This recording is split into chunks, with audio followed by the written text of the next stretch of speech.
வாரம் கழிச்சு தான் பார்க்கணும் கல்யாணம் வீட்டலாம். ஏன் மக்களே திடுதுப்புன்னு கேட்க? வேற எதுக்கு? மொய் செய்யதுக்கா? திங்கிறதுக்கு தான். யாராவது கல்யாணம் வாங்கன்னு ஒரு வார்த்தை வந்து கூப்பிட கூடாது. உடனே அம்மையை மோளை மினிக்கிட்டு கிளம்பிடுவோம் பால் சுட்டுட்டு. சரி, ஒரு பூஸ்ட போட்டு குடிப்போம். போன வரதான புதுசா பூஸ்ட் டப்பா வாங்கி வச்சே, கொஞ்சம் கூட இல்ல. யாருக்கு வேலை இது? வேற யாருக்கு வேலையா இருக்கும்? இந்த நாத்துக்கு வேலையா தான் இருக்கும். என்ன மர்மோல பையன் கையுமா எங்க கிளம்பிட்ட? ஏத்தே பூஸ்ட் தீந்துட்டு பூஸ்ட் வாங்கிட்டு வர போறேன். அண்ணி சீக்கிரம் வாங்கிட்டு வாங்க. வாங்கிட்டு வரேன் டீ பூஸ்ட் தின்னி. உனக்கு இன்னைக்கு கையும் கிளம்பமா பிடிக்கலாம் இல்லையான்னு பாரு. அரை மணி நேரத்திற்கு பிறகு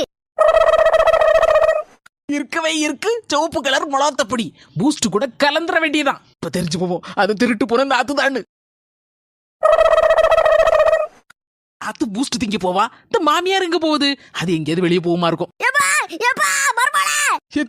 அப்போ பூஸ்ட் களவாணி நாத்து இல்ல நீங்களா?